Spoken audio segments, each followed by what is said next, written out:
All right, it's 1 o'clock. Let's get started. So hello, everyone. Thank you so much for joining this class. This is the first time that we've done something like this, and I'm really excited to see how it goes. At the end of the class, I'd love to get your feedback about what went well, what we could do to improve, and whether or not you think we should offer something like this again in the future. So to start out, my name is Kyle Jones. I'm a solutions architect for AWS, Amazon Web Services, as well as a lecturer in the Department of Economics and International Business. I'd like to thank them and Dr. Frank for letting me be a part of the department and share this. One of the things that I'm excited about with working with the department is being able to bring in some examples of how this kind of quantitative analysis and Python and stuff can work in the real world. So before I joined Amazon Web Services, I was with ExxonMobil. I worked as a data scientist and also as an architect there building big data solutions. So that's kind of the genesis of this class and why I wanted to offer it up to Sam Houston State. There's a lot of things that we learn in economics that make a lot of sense when you're doing them on a whiteboard, but are a little more difficult to do in practice or to do with big data sets. And so we're going to talk about some of those things today, and particularly how the programming language Python can be used to help with that. So I'll start out and share my screen here.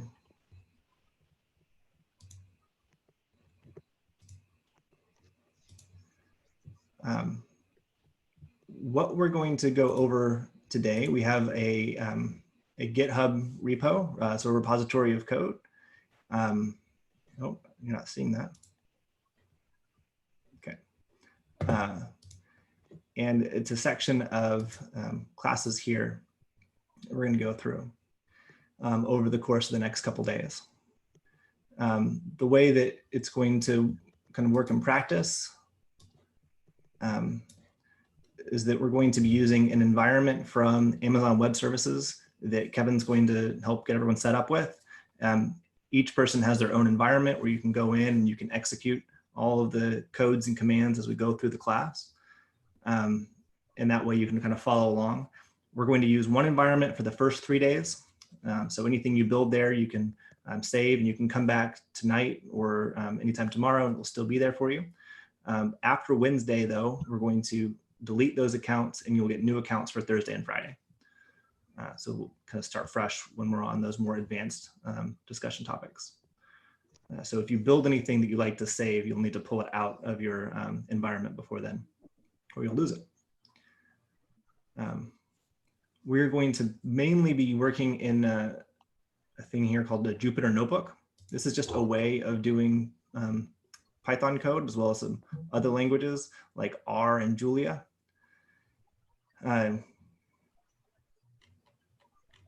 Oh, that's not the one I wanted.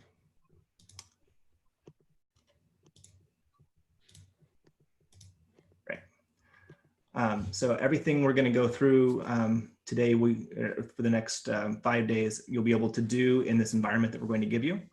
It is all free, so you do not need to download anything to do this, and you don't need to put a credit card in for anything. Right?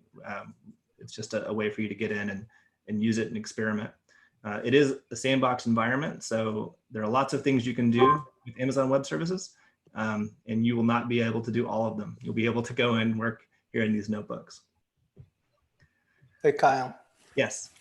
Will it be useful to maybe remind people, those that are not that familiar with Jupyter, that of the Anaconda version for their own PCs and Macs, so that after the class they can continue that?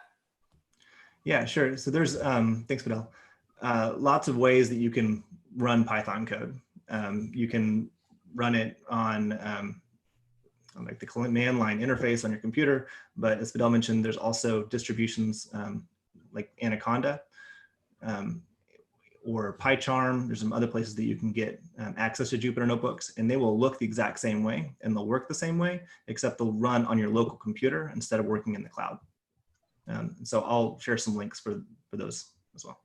Is there anything that we'll be doing that would require that we run this in the cloud? Or if we have Anaconda and Jupyter Labs and everything locally, can we follow the class locally too? You can, but since I work for AWS, it's going to all be in AWS. Yeah, so the repo is here, Christian, if you want to fork Yeah, it, you can. I saw it, yeah. And go from there. For people who don't know what I just said, don't worry about it. You'll be given a place where you can do it, and the code will already be there for you. So we'll learn how to kind of go through and step through the different components to run different cells. And we'll talk about the structure. So first off, the structure of Python, how the syntax is written, and then we'll get into actual applications of it. So we'll have some real data sets that we'll work with and analyze.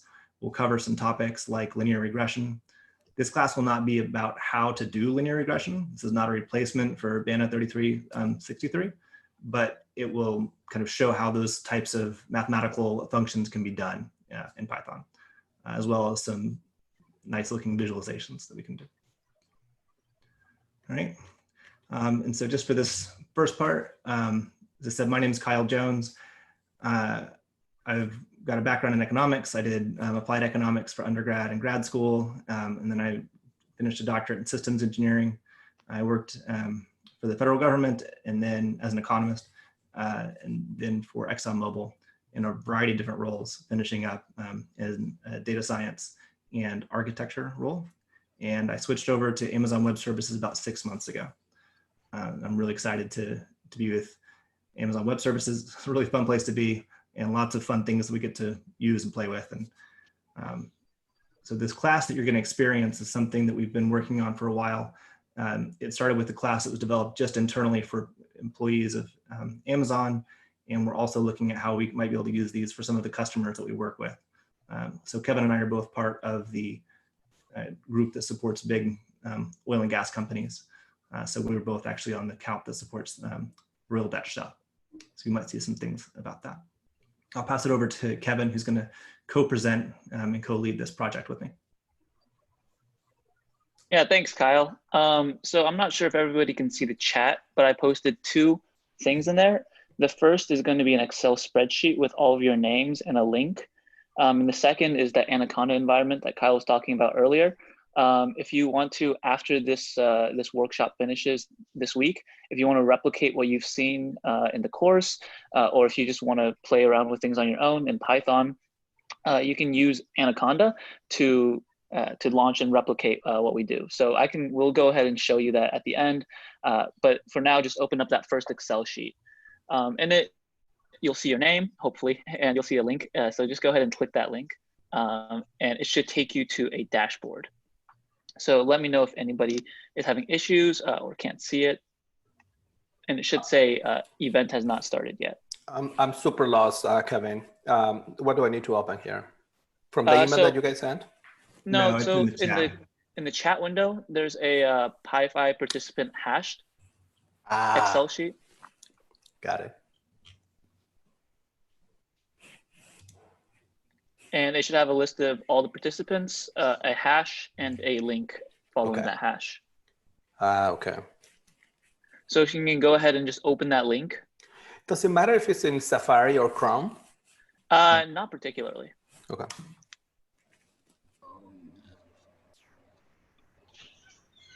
So for faculty in the econ department, you're all going to be sharing the same environment because we had 25 hashes, right? So the 5 of you are going to be grouped together, Fidel, Mark, and Christian. Yeah.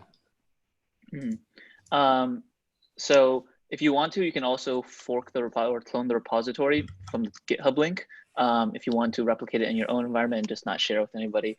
But if everybody's gotten in, I'm going to go ahead and start the event. And so when you click on that link, it should take you to a team dashboard. Please let me know if you are having issues or can't see that. I only got the link to Anaconda, excuse me, sorry, in the chat window. Oh, I see it now. It looks like a little green spreadsheet thing with the check mark on it. Oh, we're good, it showed up now. Okay. Yeah, that means it doesn't have any viruses, so. Hello, Dr. Carl. Is it the one that has a PYFI participant? Yeah. Yes. But I clicked it. It's not giving me any Excel sheet. When you try to download the Excel file? Yeah.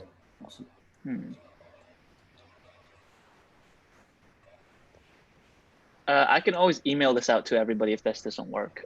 So if you're having issues, just type in the chat your email and I'll go ahead and email it to you.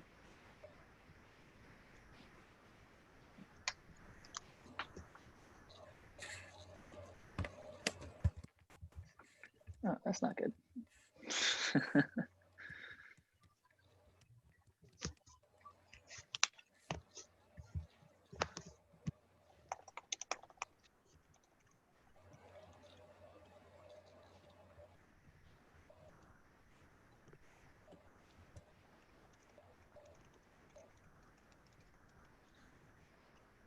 What's up, Nick?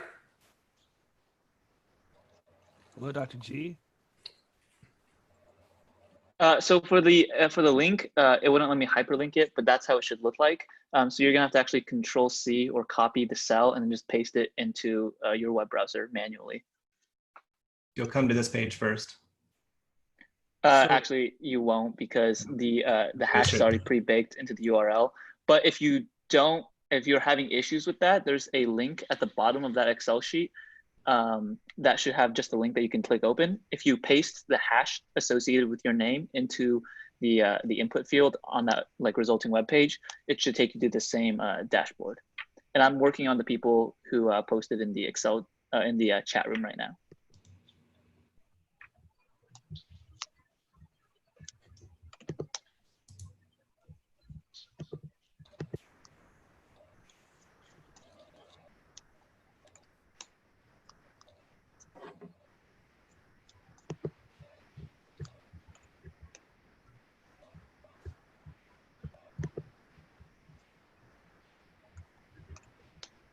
So you'll be able to navigate in and then come to this AWS Management Console.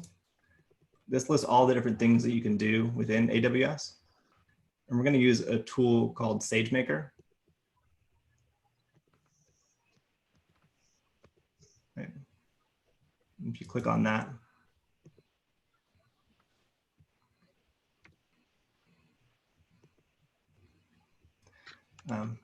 on the left-hand side, there's a bunch of different options. You want to click on Notebook Instances.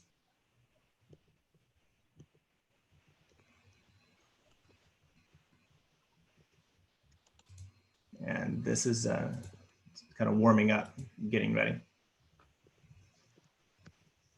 So I just sent out the Excel sheet via email to everybody who posted in the chat. So you should see that. If you're still having issues, just type in the chat, let me know. Oh, and there's another one. Okay. So while Kevin's going through that, let's talk a little bit about how Jupyter Notebooks work. And so you'll get something, you'll get the same notebook, and you can kind of see it highlights this box. These are all just cells here that we can execute. So to execute, I'm going to hold Shift and hit Enter, and that's going to go through and run it. So if I switch this to this one to Markdown, Markdown just means it's going to be text. If I hit a plus sign, I can get some new cells, and I can just type in basic things like 4 plus 9, and it's going to give me the answer right below. Yeah. And once it executes, you can see a number. It's going to pop out over here. So this was the third thing, and then this is the output. What's great about these Jupyter notebooks is it mixes together commentary as well as the code that's going to run, which makes it really easy to annotate things and to provide information about this is the reasons why I'm doing certain things. And this is a really common style. If you go to Kaggle, any of the Kaggle competitions, people post their Jupyter notebooks in the same format. Right? And as Fidel mentioned, you can build these on your local machine, on your computer, or you can build them here. They all have the same ending, which is it's IPYNB, Python notebook. And so you can use them regardless of kind of where you make it. In the same way you can make Word documents using Google Docs or OpenOffice. You can make different things here. What's really wonderful for doing analysis is that we can have a combination of three things: our commentary, our code, and our results together. So in this cell, we've got actual Python code that's going to produce a graph, just a simple exponential function here. All right, so y equals. Hey Kyle, I think can we hold up real quick? I think that there are some people still trying to get into the actual SageMaker notebook. So let's just make sure everybody's got it. And I think math mth_fpb. So once you get, if you don't mind, Kyle, just going back to the dashboard for the event. Yeah, right there. And just like close out of this dialog box. Yeah, so if everybody's gotten to this page right here, the next step that you're going to want to do is open up the AWS console button in blue. Don't worry about setting the team name. Just click that and then click the Open AWS Console button.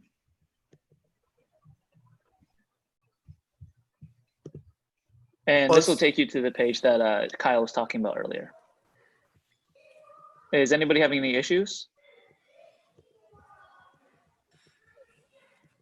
Yeah, okay, so the errors are there because AWS has a lot of services that our customers can use, but for the purposes of this particular workshop and class, we want to limit that to just the things we're going to be using. So for Christian Raschke, I hope I'm saying that right. So it's saying you're not allowed to perform a specific action within SageMaker called list training jobs. Don't worry about that. On the left-hand side, if we can go into SageMaker, Kyle, on the left-hand side there should be a navigation page. You're going to want to hit notebook instances.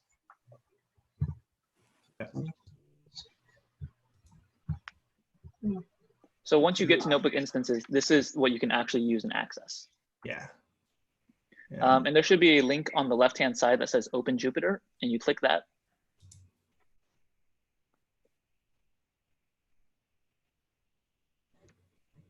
And this should take you to the page that Kyle was going through earlier. We're going to start in the PyPhi course for, it should say PyPhi just for you guys. So yeah, let's walk through those steps again. It looks like some people are still a little confused, Kyle. So when we go back to the console, let's go back to like the home page of the console.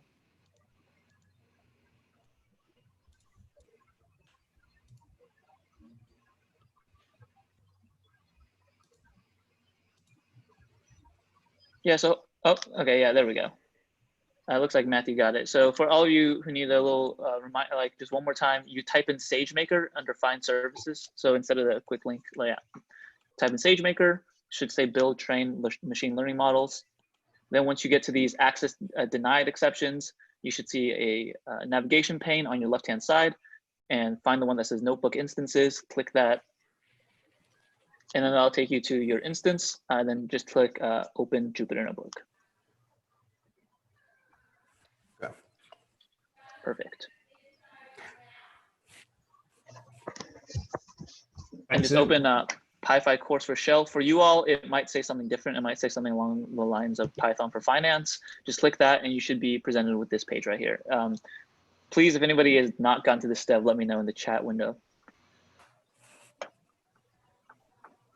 So now each of you have your own environment where you can run things, right? So you can have, you can watch our screen and how we're going through things, and you can follow along and execute this on your own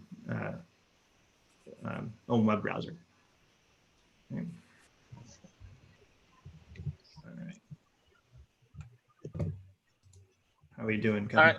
I think everybody's got it. Perfect. Okay. No, I think I have a little problem. I don't know where to go. I'm trying to navigate.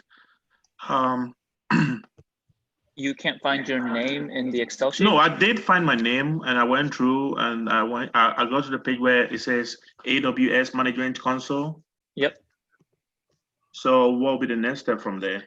So there's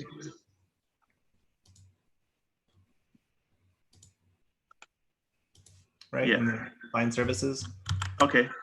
Sage. Okay. SageMaker. Somebody cannot find their name in the Excel spreadsheet. That's not good.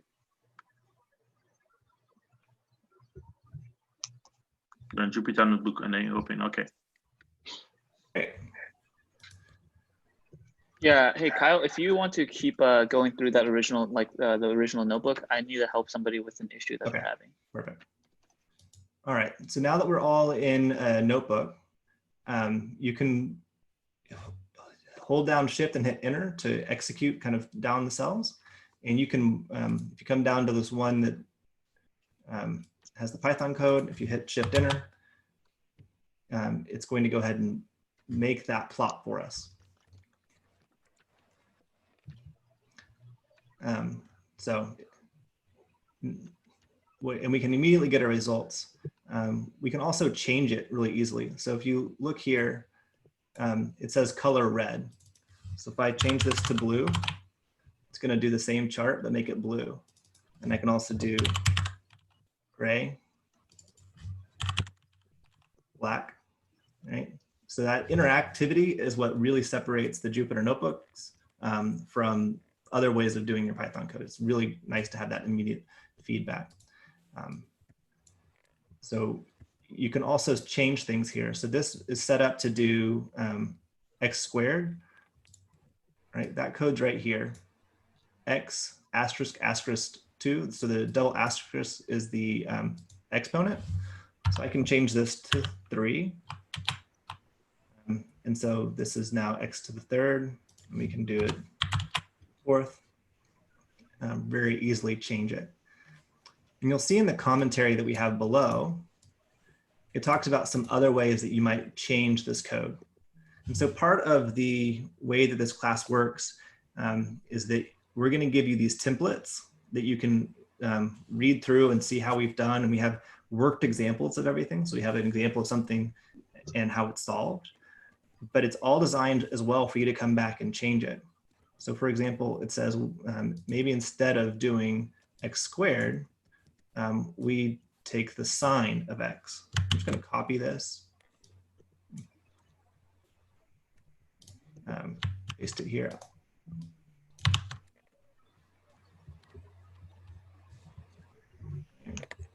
And so now we have a sine wave.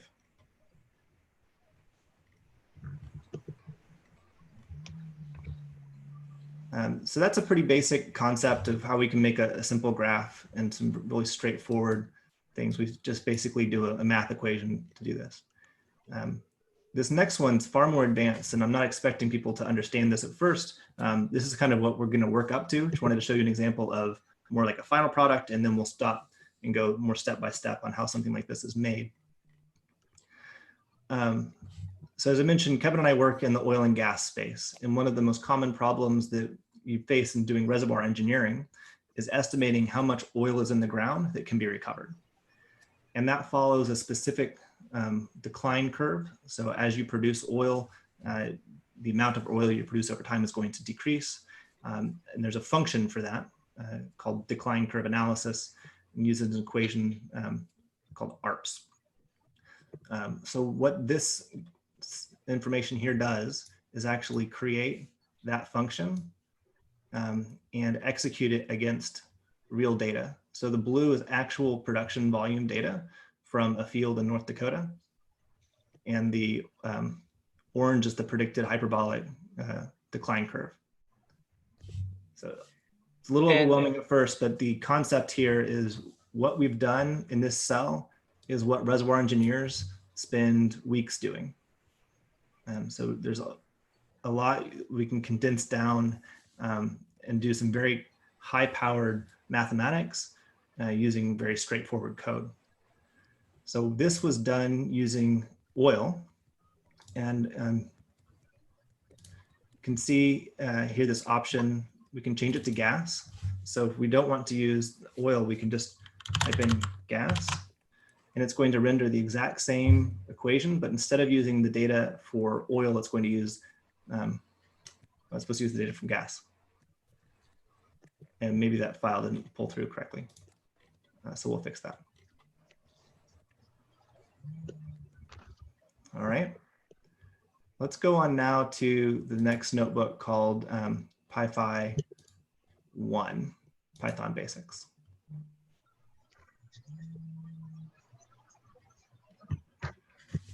So one of the great things about Python is it can do so many different kinds of things. It's often said that Python is the second best programming language for any task. It is not as fast at doing statistics as R, but it's pretty good. It's not as good as making websites as JavaScript, but it's pretty good. And that makes it a really popular language for people who want to do lots of different kinds of tasks. So what we're going to show in this notebook is some of the variety of things that you can do with Python. Later on, we'll talk about how you can take different PDF documents and merge them together, or how you can extract data from websites and use it for your analysis. Python in general is a high-level programming language. So it abstracts away a lot of the different parts of a programming language to make things really simple. And it's really a language that focuses on simple code, like how you can write it and also how you can read it. So let's just come down and look at what some of these things are to start us off. You can do comments either by a hash sign or by putting things in triple quotation marks. Right? So if we run this cell, it's just going to tell us we got the comments. And then if we want to provide information back out to the user, we can use the print function. So we're just going to say print and then brackets and put whatever we want in the print function. The standard thing when you're learning a programming language is hello world. So that's what we have here. We could also do Sam. All right. Let's come down here. Just to clarify really quickly. So some of you might be asking on that cell, 2 cells above, why there are those \n's. Kyle, if you want to explain that really quickly. Oh, that's just a line break. It's on 2 lines. Does it matter the length of the text that you're putting in there? You want the length of this? Like how long the text? Like oh no, you can put in whatever you want, and you can break it into multiple lines if it gets too long. Okay. And later on, we'll show some other ways that you can edit this so it's dynamic and changes as things change. Okay. But yeah, this can be as long as you want. Yeah, 'cause I had an issue when I was trying to type out like a really long email, and then I think it's just the length of the text was too much. I think I couldn't figure out what the error was, but anyway, well, yeah. Well, another way of handling that is to make a variable that holds all the text and then leave spaces that you're going to fill in. All right, so if we look here at 4, one of the things that's really nice for doing economic and financial analysis with Python is that math in Python looks like math the way you would write it down. So we can say we have a variable x that has a value of 2, we have a variable y has a value of 5, and we can add them together and you get the result you expect, right? It's very easy. If you want to multiply them, you can do just x times y and get the result. So very simple, the way that we think about doing. Please hold on. When you did x times y, you're getting 14, but we have x is 2 and y is 5. I don't know what is wrong. If I'm not seeing it well. I think there we go. Oh. It's because So I think that right now would be a good time to cover assigning variables, right? So when we assign variables, Python is a scripting language that reads line by line. So earlier, he might have had x equals 2 and y equals 7, and he executed that line. But then when he changed it to 5, he needs to re-execute the lines to make sure that the variables go through. Okay. One thing that's tricky about the way notebooks work is that you can do things out of order. And so these numbers can be helpful for understanding how things were done. Because if I change this 5 now to 7, so that's correct. 2 plus 7 is 9. But if you look here, to your point, that's not right anymore. So you have to run that line again. Yeah, so this was done as my second or 12th action. This is my 14th. So I need to run this again to get the correct answer. Okay. Yeah. Is there a way to run everything at once? Yeah, if you come up to the top, there's a button called Run. Yeah. You can click that and it will just start at the top and go down. Oh, okay. Even if I'm in, for example, in this cell, But sorry. it'll start where you are. If you click on kernel, which is above there, then you have the option to restart and run all. Okay.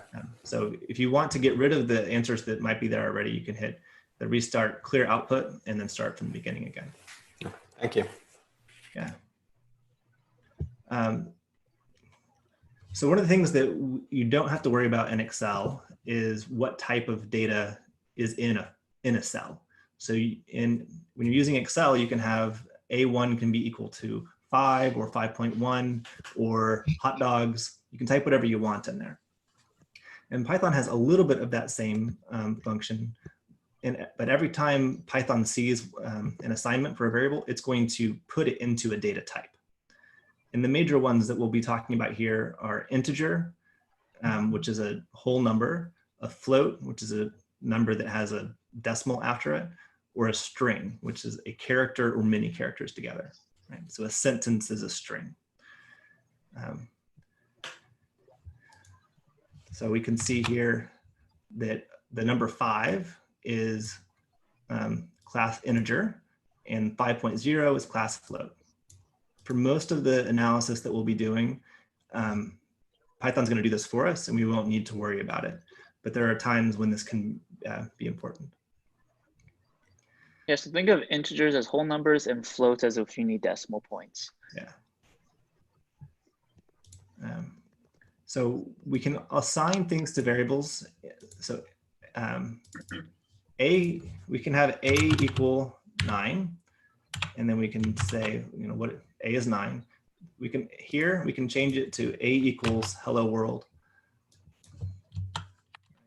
And so in Python, your variables can be can change data types as you want. That's not true in a lot of other languages that you may have seen. If you know any other programming languages like C++ or JavaScript, you have to declare what your variable is going to be, and that's what it is. Here, you can change it as you go. Hey, Kyle, is this being recorded right now? We got a question about that in the chat. Yes, it is being recorded, and we will post these on the Econ website once they're all done. Perfect. So I've got this variable called a, and now that variable has a value that is hello world. So we've assigned the value of hello world to a. Now I can do things to it. I can do these different methods to that thing, that object, to change it. So we look here at 8. I have a.upper, and that's going to make everything in a uppercase. I could also do a.lower, and what will that do? Make it all lowercase. Now this does not change the value of a, right? The value of a is the same, but it's changing the way it prints out. If I want to change the value of a, I would need to say a equals a.lower, and that will change the value for a. So now the value of a is lower. And we'll come back to why there's a parentheses after lower later on, but that's going to be important for you all. Yeah. We can also find things within a word. So, or a string of words, we like to find W, right? So we want to find the letter W. It's not there because it's all lowercase. Okay. In Python, you start counting at 0. And so you would go 0, 1, 2, 3, 4, 5, and your 6th letter is W. Right? Not terribly interesting now, but like all things in mathematics and economics, it builds on itself. So later on, this will be much more useful. So if you can have an object like a hold the value for hello world, it can also hold a list of values. And that can be represented here. So I can have a list, and that can be integers, floats, strings all together. It doesn't really matter what it is. this can be equivalent to either a column or a row in Excel. So if you think about this from a mathematics point of view, this is an array or a vector that you're going to use. And so you can use analysis on it. Yeah, sorry, I'm actually using someone else's notebook. So that's why we're conflicting a little bit. So that's the basics for an array.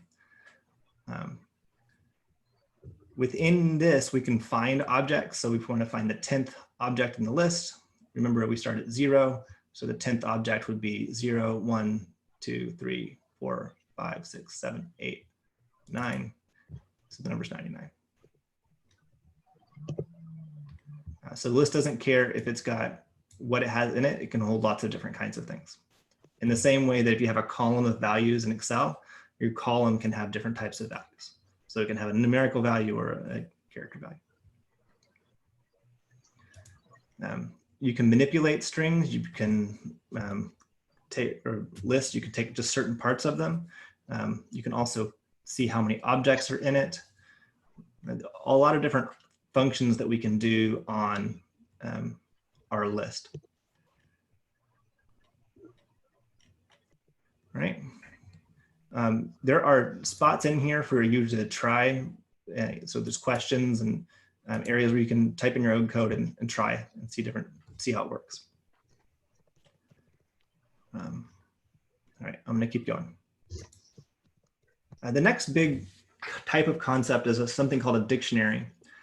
And there's not an equivalent to this in Excel, but most people are familiar with this basic concept of a dictionary. You have objects like you look up the word ostrich, that's your word you want to know, and then you look in the dictionary and it will tell you what it is. It's a large bird.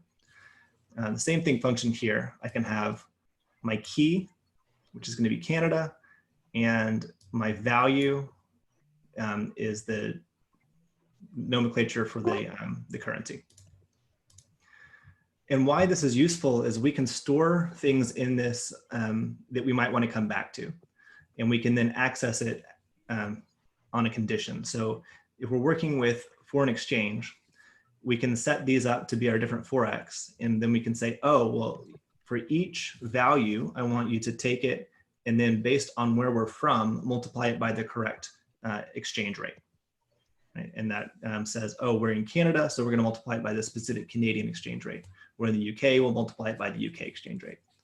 And that gives you a lot of flexibility where you don't have to retype things to come back and sort of save them as a group. You could also use it for things like ranges. So you could say the value of an A is a range 90 to 100. The value of a B is 80 to 89. And then use that same dictionary then to search through and find things and assign the right kinds of values. So if you change something within one of the sections, how do you make that change for the whole rest of the document instead of just doing it each segment as you go? I don't think I understand. So like say if I change United Kingdom for the GBP and I change it to something else, then that value will change in the sections below automatically? No, I have to. Well, it will, in the memory of the computer, change it to your new thing. So the next time you access it, it will know what this new value is. So if we change United Kingdom to hot dog, now on currency map, if I say United Kingdom, it knows it's hot dog, right? And so every time we reference back to United Kingdom, we'll get hot dog from now on, now that we've changed that. But it won't automatically change itself unless you go into there and change it again for the second one? Right. I think we're getting a little confused between printing something and changing its value, right? Okay. So when we change something's value, we save it in memory. So the memory is the memory on your computer, or in this case, it's the memory of the computer in the cloud. So that will be saved. However, if I previously printed out something, as you can see on the left-hand side, there's those ins and outs. That's what number execution you ran. If I change something in memory, it won't change previous executions. It'll only change executions going forward. Does that make Got sense? it. That was my question. Yes. So the issue we had here was like the numbers being changed, right? So once it's printed out, that printed value here is not going to change until I rerun that cell with new values. Is everyone following along so far? Just out of Yeah. curiosity. Yes, I cleared it up a lot. Thank you. Okay, sounds good. All right, so we just have a couple more concepts to talk about, and then that will be the end of our first class. As I said, you'll have access to these environments the next couple days, so you can come in and you can do whatever work you want to. I really encourage you to do that since you have it, it's free, and that'll make the next part a lot easier. Today, we're going to cover a lot of these basics. Tomorrow, we'll get into actually using numbers and starting to do real analysis. Let me add something, Kai, for people like Sam. Just if one thing you can do also is you can download it in your desktop, Anaconda, Sam. So one thing I do, for example, is have a Python folder in my OneDrive. And that way I can access it at home in my local computer. And then I can access it also on campus in my desktop machine on campus. And if you're a student, in your profile, you can also download and have an account that you're allowed to do that. So anyway, this is for after the class if you want to continue doing that. Yeah, it's a good point. So here's an example of like when a dictionary might be useful. So I've got different types of restaurants and my rating for them. So I give fast food a 0, Italian food a 3, and Tex-Mex a 5. And now I can have this statement that we're going to print out these values. So I didn't have to say if it's fast food, then 0, and if it's this, then that. I just said for everyone that has a key, give me the answer.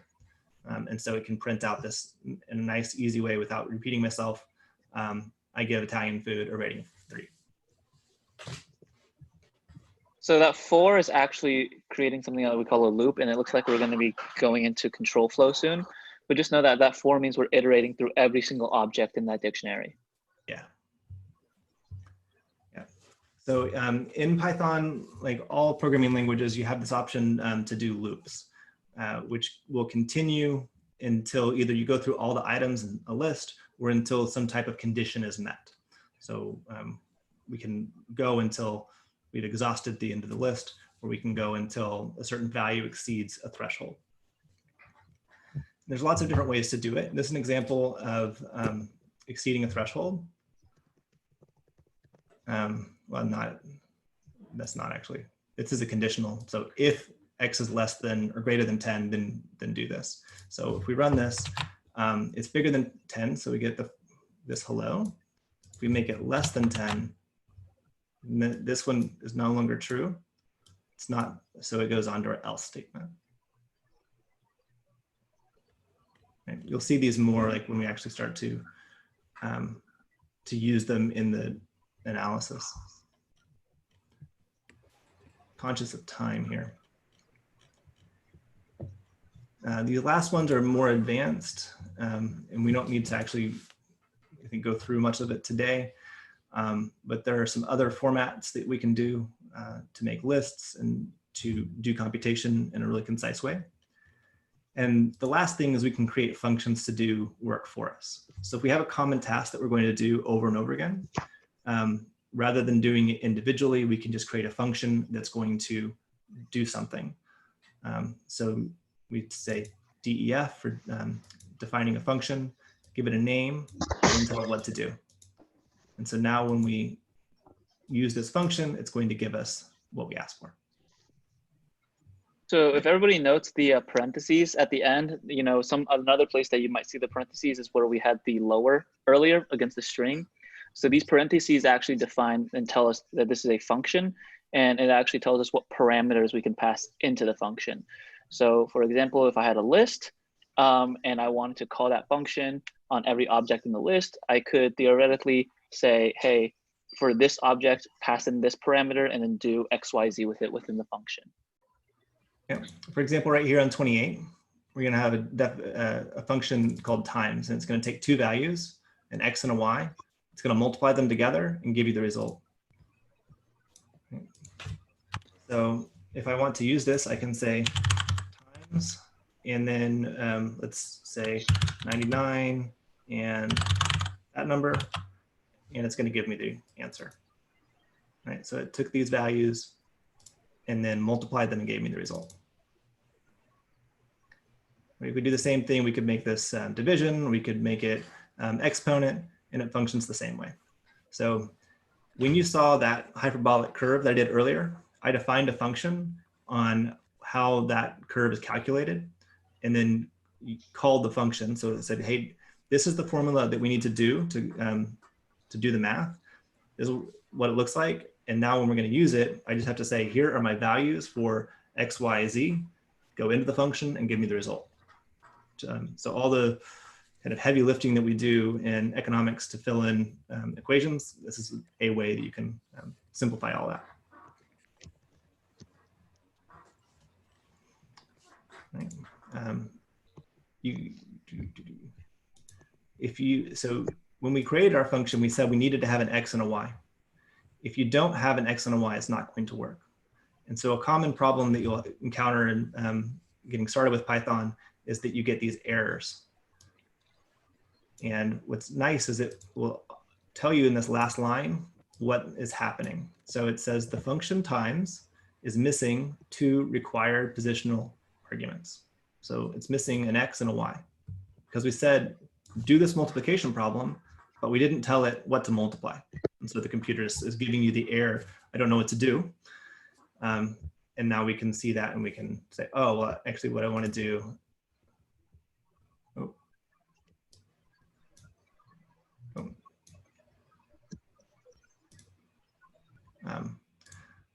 Let's see, so if we want to say, I want to do 2 and 44. So now the value of A is equal to that. So if I say, what is A, it gives me the answer. If I try to include extra things in here, so 2 times 44 times this, that's not going to work either because we set this equation up only to take 2 things, an X and a Y. So if we try to include Z, it's not going to work. Okay. All right. So what you'll see at the bottom here are exercises that you can do to practice what we've gone over. Some of these aren't going to be exactly what you see up here, but you have now seen the kind of building blocks to be able to figure these things out or Google and find some answers to help pull it together. So it's not exactly like a copy and paste what you've seen. Hopefully it's going to require more of the thinking through how it works to help really solidify in your minds what it does. Underneath that, in every notebook that we go through, we'll have additional examples. So these are some books that are really good.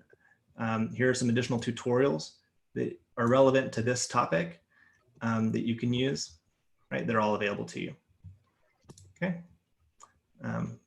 For example, if we click on this Python for quantitative economics, we can actually come and see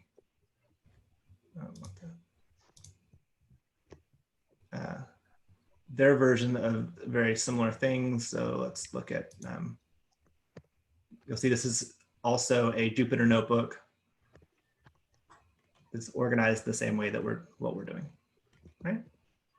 So each one of our notebooks is going to have links to other things that are reinforcing and helpful here. For tomorrow, we're going to take these basic concepts that we worked on and actually start applying them to do numerical analysis. So we're going to start using something like an Excel spreadsheet concept called a data frame that we can bring in and start to multiply and change columns and start to do much more interesting analysis. All right. Kevin, anything else? Yeah, so I was just going to say it's really important to get these foundational building blocks down. Don't be intimidated by this. This kind of content usually takes a few weeks in traditional computer science courses to teach, especially for people who are really beginning their their coding journey. So make sure you get this down. I encourage you all to do the practices. Otherwise, tomorrow and Wednesday and Thursday's lessons will be a lot more difficult to follow up with. If you have any questions, feel free to email us, and hopefully you guys learn a lot and get a lot out of the rest of this week. Yeah.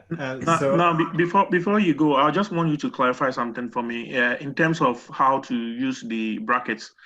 Sometimes I see you using the square ones, sometimes I see you using the curly ones. I don't know whether if it's interchange, it will still run. Yeah, sure. So you want to go ahead, Kevin?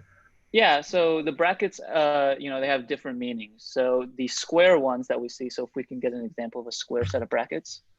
Yep, so this defines a list, right? So a list is just a collection of objects or variables. So that's what a list is. The parentheses, these define function, the parentheses define functions, right? So earlier we talked about creating functions and calling them. So if you want to call a function, you would use the parentheses. Okay. What goes inside the parentheses are the parameters that you pass into the function. And then the curly braces are dictionaries. So we talked about earlier how we can have a key and a value assigned within the dictionary, and then we can reference those values based on those keys. So if we go back up there, it'll do a little better of an explanation, but that's what the curly braces are for. Curly braces. So if you've seen anything like JavaScript, where there's a lot more curly braces, Python does not have very many curly braces or things. There are curly braces I use here because what I'm doing is saying, I've got this sentence and this is going to be a variable. So this is a blank and this is a blank. And then I'm saying, hey, fill these in with the information from my dictionary. So Fidel, this is what I would do to fill in specific holes in something. If I had a text and I wanted to change it, for example, make something that had everyone's name on it. You have a list of names, say dear blank, and then the letter. And then every time it goes through, it would just take the first name and pop it into that placeholder. Okay, thank you. And you said that the V and the K there are just random. I mean, it could be another letters, right? Yeah, so there are certain conventions that we use. The K is used to stand for key, and the V is to use for value. So when you see anybody using dictionaries in Python, they'll refer to K and V as your key and your value. The other one you'll see is I, which just means item, but it could be anything. So for this cell, I can change K here to Kyle and V to Kevin.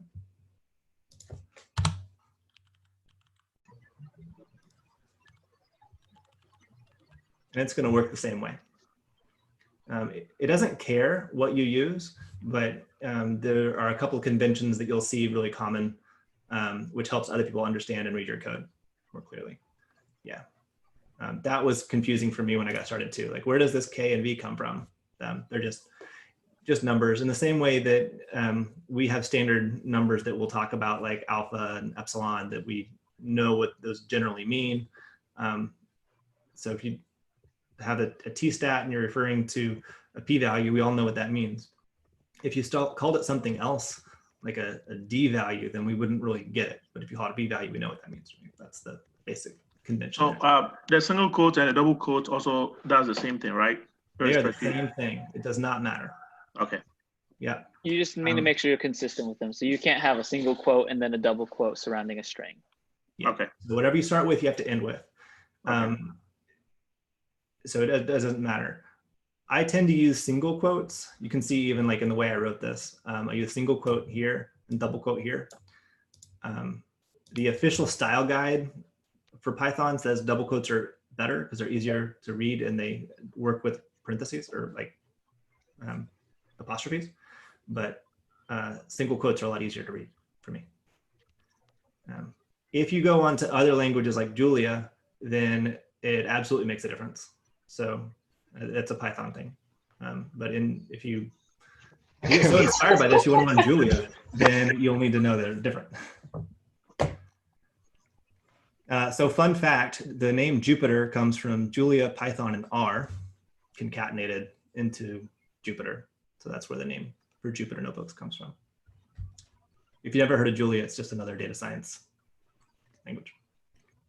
All right, so we're at the end of our time. I know that was a lot to take in, but Hello, Dr. Kyle. it's all manageable. Yes.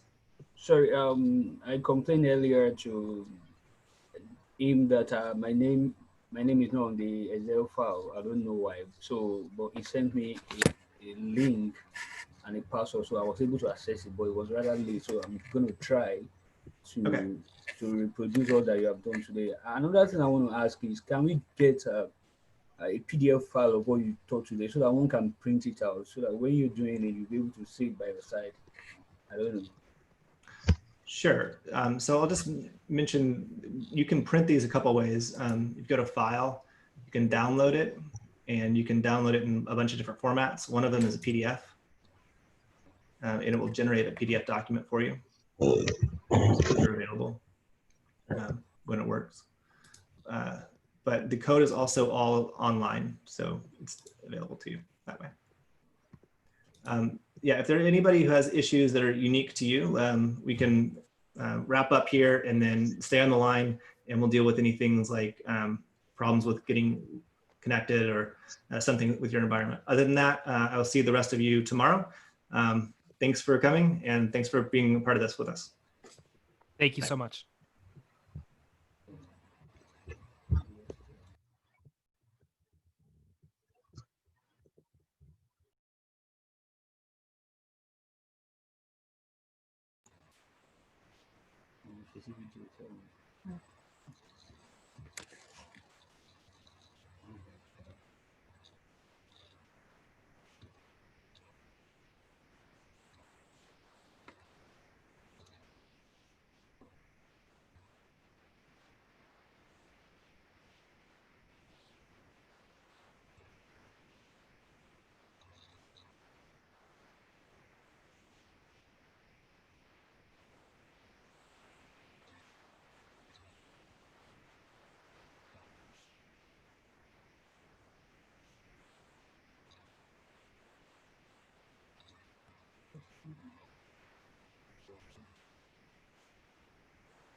Hey, Kyle, for tomorrow, would you like your own account to run through things, just so that we don't keep running into these notebook changed errors? Yeah. Okay, I'll go ahead and set you up with one.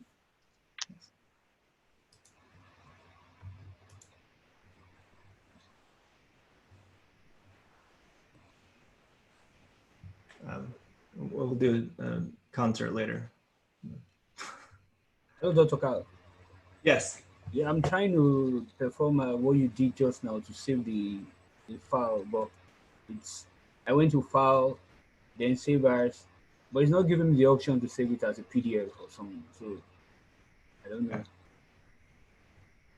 know. I don't do this. When I try to save it, it's telling me unexpected error. Why saving file? It might be easier to save as an HTML, and then once you open the HTML link, then save it as a PDF. It's not even giving me option to save it. Yeah, that's the way to go. It's not giving the option to share what, to save what? To save the file in any format. So when I share your screen, can you share your screen? Okay, I can share my screen.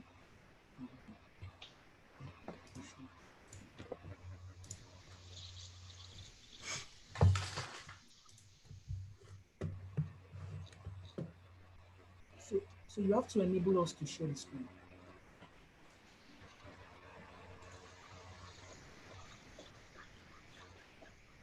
He said host disabled participant screen sharing. You have to enable it. All right.